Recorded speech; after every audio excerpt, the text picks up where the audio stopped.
Wait a minute. Have you heard the weird tales of the Whistler?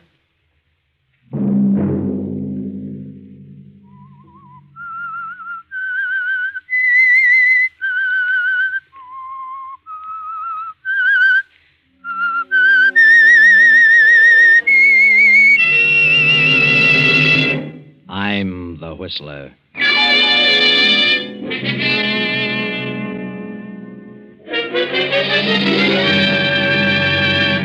Sunday night, and again CBS presents The Whistler.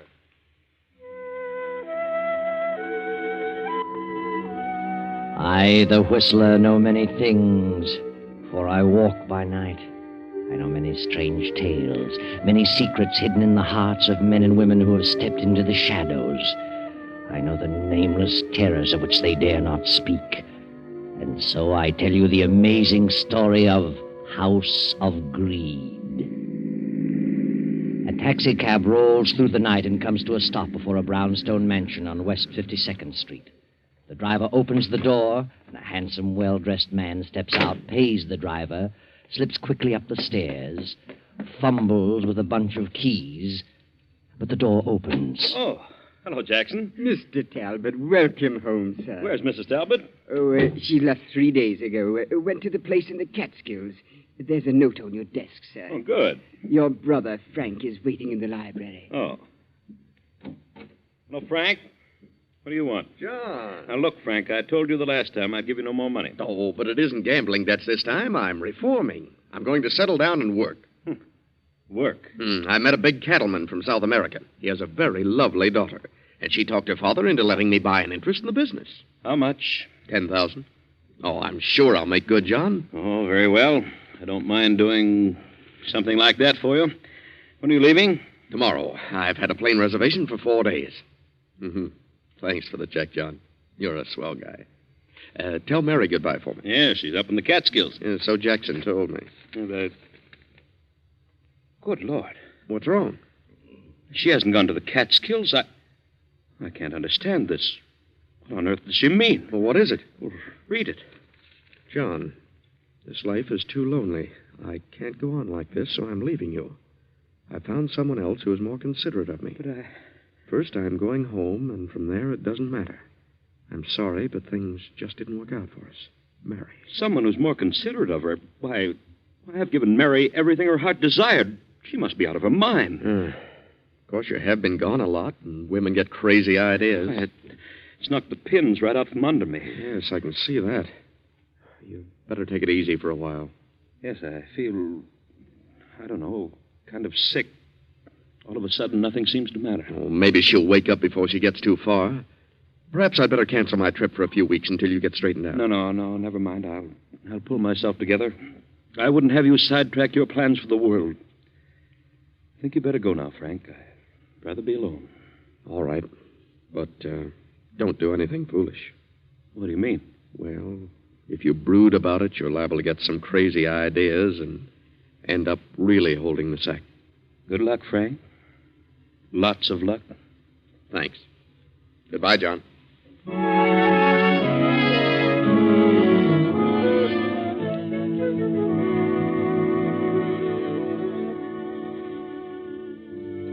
John sits for the remainder of the night staring over the top of his desk.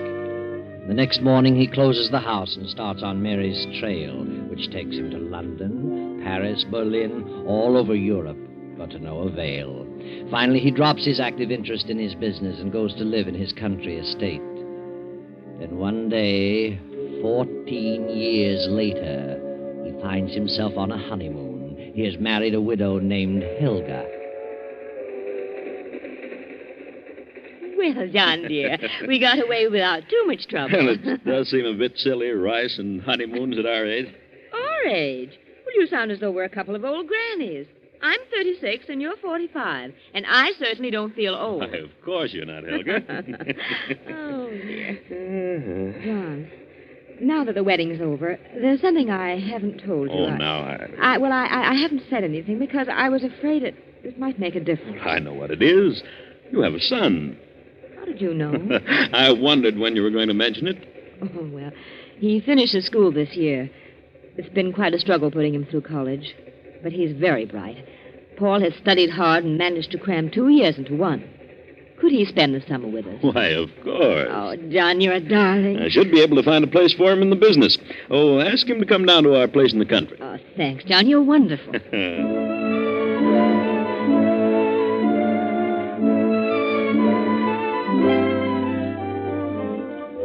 So Helga's son, Paul, came to spend the summer at the country place. And he stayed the next winter, and the following summer, and the next winter. Now it is summer again, and Paul is still visiting his mother and stepfather.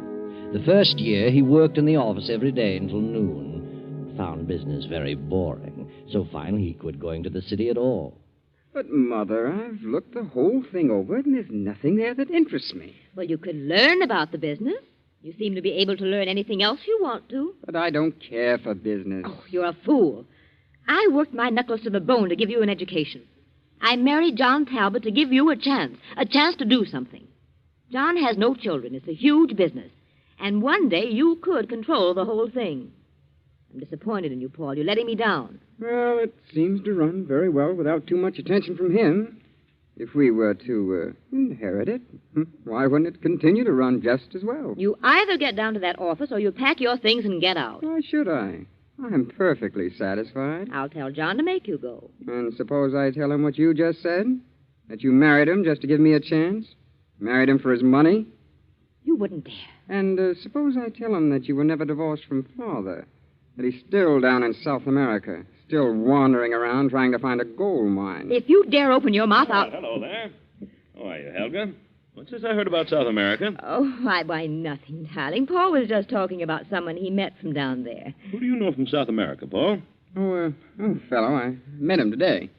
Were you in the city today? No, I was down the village. I didn't suppose you'd been out of the house today.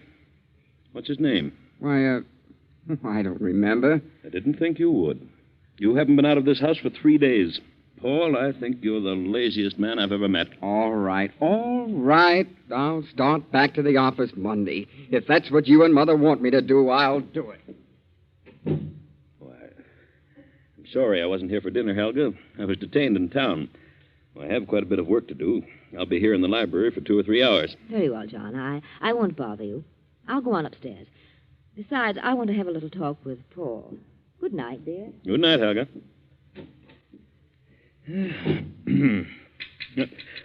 What on earth? Who's out there? Who are you? What do you want out there? May I come in? I want to talk with you. Well, why do you come to the library windows? Why didn't you ring the bell? I didn't want to cause a disturbance. Disturbance? What do you mean? May I come in? Yes, come ahead. Don't you know me, John? Good Lord. Mary. I'm sorry, John. I had to talk with you. I saw the light in the library. What do you want? I need your help. Where have you been all these years? Oh, every place. Are you still filled with resentment? It's been too long ago. At first I was. I followed you all over Europe, but never quite caught up with you. Now I'm glad I didn't. There's no telling what I might have done. I'm sorry, John. I was a fool. I know that now. May I sit down? Why, of course. Have you a cold? Yes, I can't seem to shake it. I've had it for weeks. See, I hate to mention it, but you look a bit shabby, Mary. Aren't you doing well? Oh, well, yes. Yes, I'm doing all right. Are you? You've married again. Yes. And your wife is here? Yes. Then I'll be as brief as possible. I wouldn't want her to know that I was here. You want me to help your husband? No, not that. I have no husband. What about the man you said was more considerate of you? He left me 4 years after the baby was born. Baby? You have a child? Yes, John. She's 17 now. And where's the man? I don't know, and I don't care. Oh, John, I made the biggest mistake of my life. I should have known better. But he practically carried me off my feet. And I learned later, to my sorrow, that he was not worth shooting. Where's your daughter? She's in a school in Vermont. I've worked hard to give her an education. I've done everything I could do to give her a chance. I've not seen her very often. But now, well, I'm sort of cracking up. I've been ill a lot, and I seem to have trouble getting a job. Job? What kind of a job? Why, any kind of a job. What have you been working at, Mary? Oh, John, I've made such a miserable mess of it. I was never able to face things. I always took the line of least resistance. What a shame. And now I've come to the end of my rope. Joan has finished school. She's a lovely girl, John. I can't let her know. I can't take her with me. Why not? She deserves so much more. She deserves a chance in life. I want you to do something for her. Why should I? Because she's your daughter, John. Yeah. My daughter? Yes, yours and mine. She was born 7 months after I left. Here's the birth certificate. Please, John, do something for her. She shouldn't be made to suffer for my mistake. She's innocent. Well, does she know I'm her father? No. And she doesn't remember the other men. Here, I'll give you her address. Fernwood College. And I'll write a letter to her explaining all about you. Well, Oh, John, you could do so much for her. She's a young lady now. And so lovely. Please see her. I know you'll fall in love with her. All right, Mary. I'll see her. I'll have her come down here. Oh, John, I'm so sorry. So sorry for everything I've done. Please forgive me. I've forgotten everything, Mary. Oh, wait a moment. Take this check and do something about that cough. No, thanks, John. I won't need it. You'd better take it. Thanks. I'll be all right in a few days. The cough will be gone. Good night, John. Good night, Mary.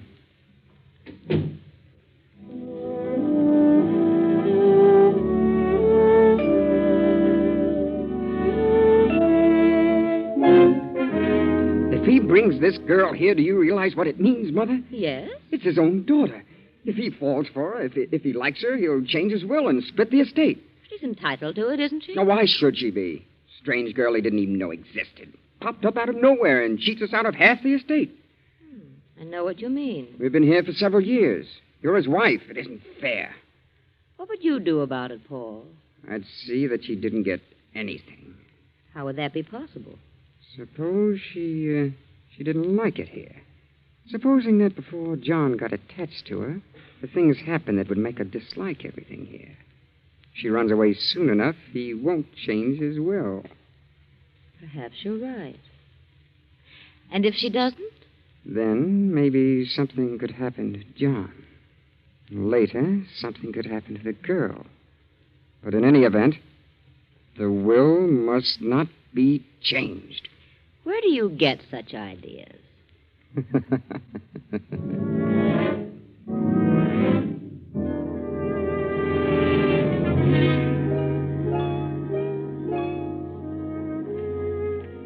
That, Joan dear, is the story of your mother. I trailed them all over Europe, but never quite caught up with them. You mean you planned to kill them? Kill them? I was filled with revenge, but I finally gave up the chase and returned here to wait. I knew that sooner or later she'd show up. But it's been so long ago. Surely you've lost the desire for revenge by this time. Time heals many wounds, my dear. If you had caught up with them and satisfied your revenge, what good would it have done? Quite right, my dear, quite right. Tell me, have you no recollection of this man? You can recall nothing about him? Absolutely nothing. Remember, I was only 4 when he went away. And you do believe that I'm your father? What else am I to believe? Mother proved that with the birth certificate. Proved that I'm Joan Talbot, not Joan Evans, as I've always believed. Of course. And would you like to remain here? Why, yes, I think I would, Well, but there seems to be a doubt. Why do you hesitate? I don't know. From all the evidence, I belong here. I have a legal right, but... Well, I can't seem to find words to express it. Express what? From the moment I stepped in the door of this house, I've had a strange feeling. A cold, chilly sensation of fear. Well, is it something you feel about me? Yes. You're afraid of me. No, I don't think so. Is it Helga? Well... Is it Paul? Oh, please don't ask me anymore. I don't know what it is. Well, what has Paul said to you? Nothing. No one said anything. It's just a premonition of evil. There's something wrong. Something horribly wrong in this house. Oh, you're imagining things, Joan. It's all in your mind. It will pass as suddenly as it came. You're young, Joan, impressionable, and you've suddenly found your life turned upside down. A new environment to which you've never become accustomed, but you'll get used to it. You're my daughter. I want you to have what you deserve, what is rightfully yours. I understand. And I'll try to overcome this feeling. Yeah, that's better. You're a lovely girl, Joan. An intelligent girl. I know I'm going to be very proud of you. Thank you. I think I'll go to bed now. Well, it is rather late. Good night, dear. See you in the morning. Hello. Paul, what are you doing here on the stairs in the dark? I wanted to tell you something. What? You're very, very beautiful. Your eyes, your hair, just like gold. Gold moonbeams. And soft. Paul! And your throat. Your throat is slender and soft. Like... Take your hands off my neck. Paul! I don't know many girls. Girls don't like me. Let me by. You don't like me either, do you? Well, I know. I can tell.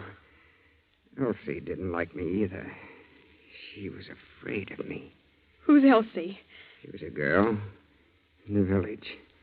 She worked here in the summertime. No one knows what became of her. What? I don't remember what happened to her. But her throat was slender and white, like yours. Let me by.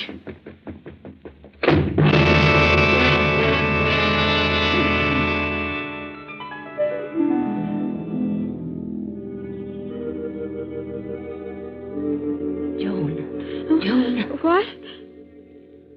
Who's here? Who's in this room? Don't turn on the light. Helga. What do you want? I must talk to you. What about? You're not safe here. No one is safe in this house. You must leave at once. What do you mean? What's wrong? The house is wrong. It's filled with evil and hate. I know. Why do you stay? I can't leave. It's too late. But you must go at once. Do you mean that Paul? That's part of it. And what else? John. John? What about him? I can't tell you. But you must believe me. What about my father? He doesn't believe he is your father. And he's planning to get revenge on your mother through you. I don't believe you. I won't. Get away while you have a chance. No. I won't run from it. I'll face it whatever it is. Very well. Good night, Joan.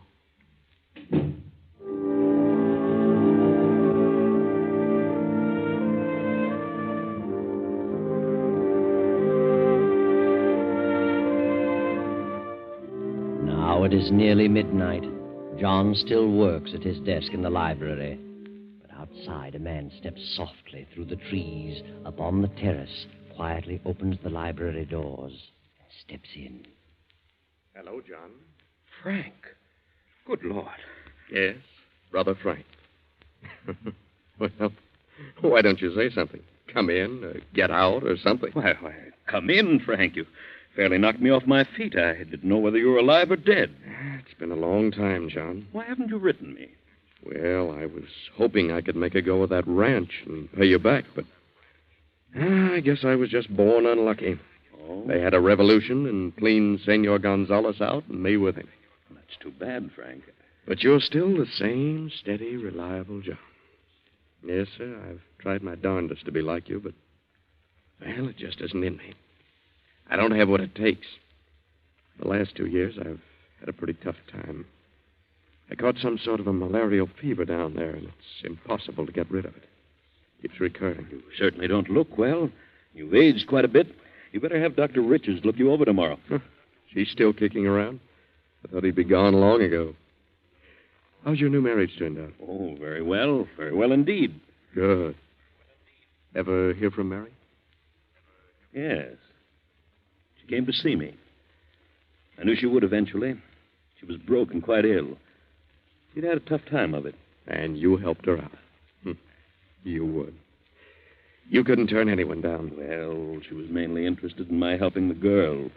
She had her in a school in Vermont. And so now you're taking care of both of them. What else could I do? Good old Joe. I sent for the girl and brought her down here. She's a lovely child. Sweet as can be. And you'll give her everything her heart desires, I suppose. And then you'll have another problem on your hands with Joan. A girl 17 either wants to get married or go to college. Oh? Well, I've decided that. Really? I'd like to send her to Wellesley. Good. It isn't every man who can have... Just a minute, Frank. I'll be right back. Well, what are you doing out here in the hall at this time of night for? Oh, well, Mother sent me down to see why you hadn't come up to your room. Oh. Well, tell her I'll be up in a few minutes. Yes, I'll tell her. My stepson, Paul. His mother thought I was staying up unusually late. Oh, well, I'll run along. Good heavens, it's after 12. When's the last train back to the city? 12 o'clock. You've missed it. Well, when's the next one? 5 a.m. Oh. Well, I suppose I'll have to wait for that. Can you put me up? Yes, of course, Frank. Oh, thanks. Well, wait a moment, Frank. I probably won't be up when you leave, so I'll give you this now. Oh, now, John, I didn't come here for that. Well, that is not exactly. No, you never have. Here you are, Frank. 1,000. And see Doc Richards first thing in the morning. And drop in at the office and let me know what he says. Thanks, John. I'm sorry to have to take this. I only wish that... Oh, forget it. We're not kids any longer. You're too old to learn new tricks now. Run along to bed, Frank. I'll see you tomorrow. Oh, take the guest room at the head of the stairs. Good night, John. See you in town at noon. Night, Frank.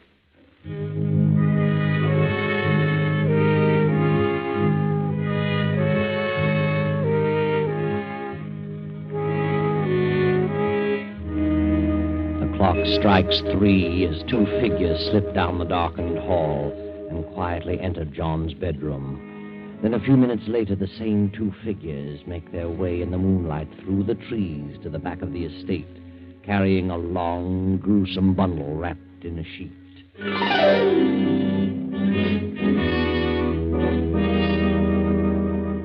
Now it is 3 nights later, and Joan, Helga, and Paul are in the library as Joan paces back and forth anxiously. But where could Father have gone? He didn't say a word about going out of town. Oh, maybe he doesn't want to come back. Why not? I don't know. Maybe he doesn't like it here. You should have listened to me. But you didn't say anything about... Well, you just mentioned me. Could have been a mistake. I just had a weird feeling of impending disaster. Something is wrong, I know. If I didn't belong here, if I could leave, I'd not stay another moment. Who knows what will happen next? I know. What do you know? I know what'll happen next. They always happen in twos. Many people have come here and stayed a while and then suddenly disappeared. What time is it? 11:30. There's a train at 12. I'm leaving here. Hello? Yes, this is Joan Talbot. What? Good heavens, who? Where? Yes. Yes, I understand. Yes, I'll be here. Yes. Who was it? I don't know. I've never heard anything like it. What do you mean? It was a man, and he... What man?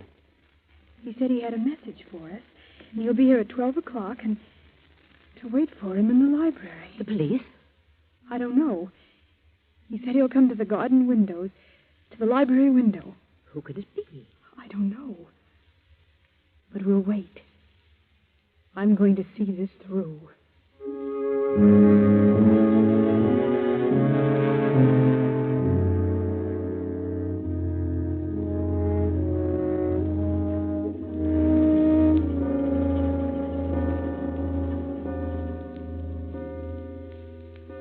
Here he comes.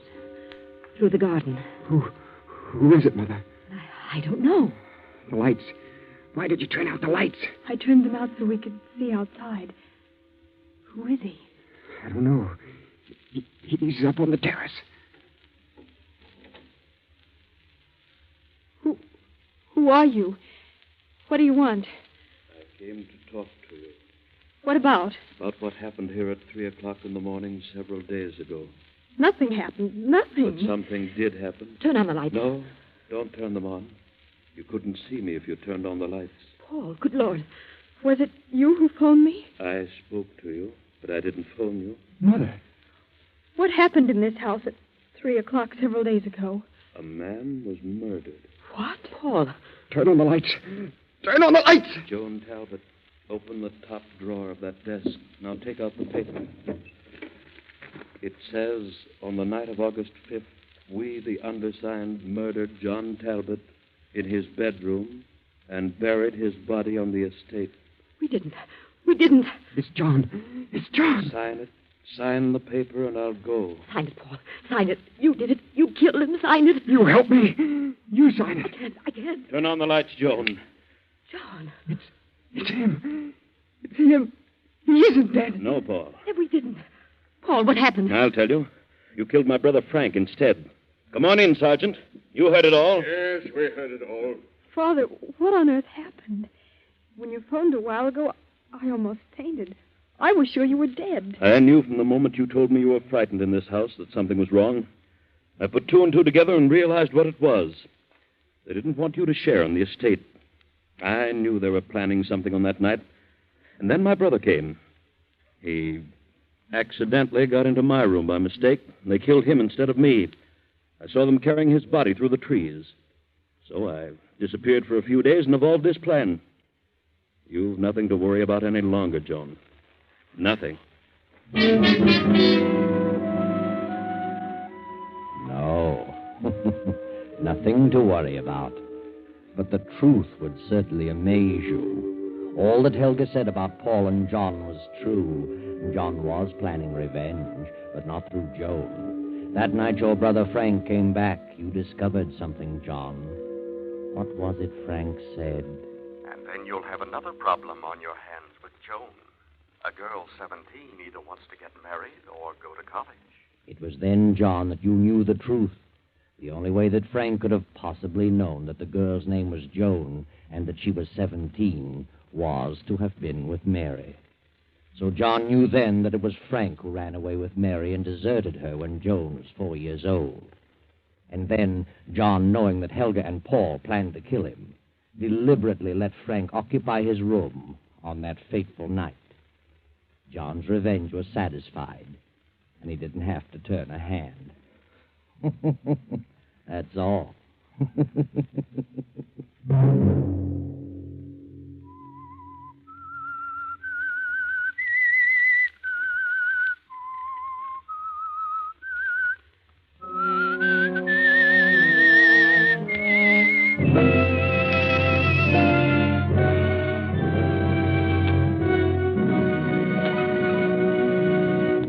CBS has presented The Whistler.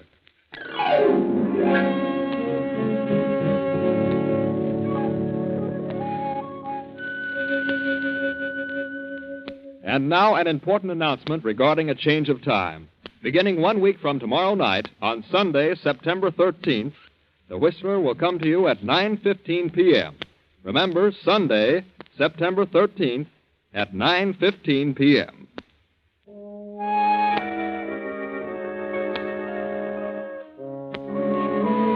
Original music for this production was composed and conducted by Wilbur Hatch. The Whistler is written and directed by J. Donald Wilson and originates from Columbia Square in Hollywood. This is the Columbia Broadcasting System.